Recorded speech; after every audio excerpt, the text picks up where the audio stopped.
तो दोस्तों, भारत के गेहूं के साथ अंतर्राष्ट्रीय मार्केट के अंदर बहुत सारी चालबाजियां और कालाबाजारी करी जा रही है और इसी बात से तंग आकर भारत सरकार ने गेहूं के एक्सपोर्ट पर बैन लगाया, क्योंकि भारत नहीं चाहता है कि भारत के दुश्मन देशों को भारत का गेहूं पहुंचे, जबकि कुछ ऐसे देश हैं जो कि भारत का ही गेहूं खरीदकर हमारे दुश्मन देशों को सप्लाई कर देते हैं। एक्चुअली में दोस्तों बात क्या है कि हमारा गेहूं बिक रहा है अंतर्राष्ट्रीय मार्केट में 26 रुपए प्रति किलो के हिसाब से, जबकि यूरोप के जो कुछ देश हैं वो अपने गेहूं को 43 से 45 रुपए प्रति किलो तक बेच रहे हैं। अब दोस्तों, इसी बीच कुछ देश के व्यापारियों की तरफ से क्या किया जा रहा है कि भारत से 26 रुपए प्रति किलो हिसाब से उच्च स्टैंडर्ड क्वालिटी वाला गेहूं खरीद कर दूसरे देशों को महंगे रेटों में यही गेहूं बेच दिया जाता है और इस पर लेबल चिपका दिया जाता है अपने देश का, जबकि जो गेहूं है वो असलियत में भारत का ही गेहूं होता है। इसके अलावा कुछ देश बहुत ही अधिक मात्रा में भारत से गेहूं खरीद कर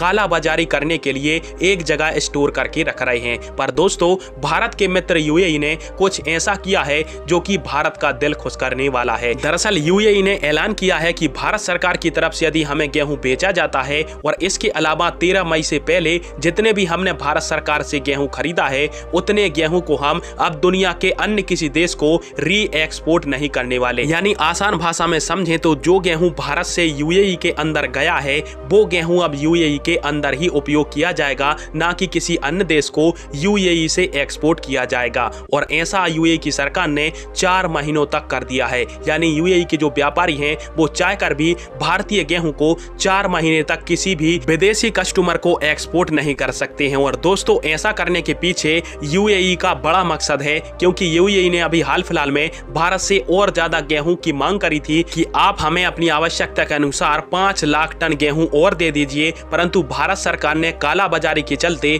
गेहूं एक्सपोर्ट पर लगा दिया था बैन। और इस प्रकार का काम करके अब यूएई भारत सरकार को खुश करना चाहता है, साथ में इस बात का भी दिलासा देना चाहता है कि भारतीय गेहूं का किसी भी प्रकार से दुरुपयोग यूएई के अंदर नहीं किया जाएगा। खैर, आप सभी के इस टॉपिक पर क्या राय है और क्या भारत सरकार को यूएई के साथ गेहूं का एक्सपोर्ट करना चाहिए या फिर नहीं, कमेंट बॉक्स में अपनी राय दीजिएगा। वीडियो देखने के लिए धन्यवाद। जय हिंद, वंदे मातरम।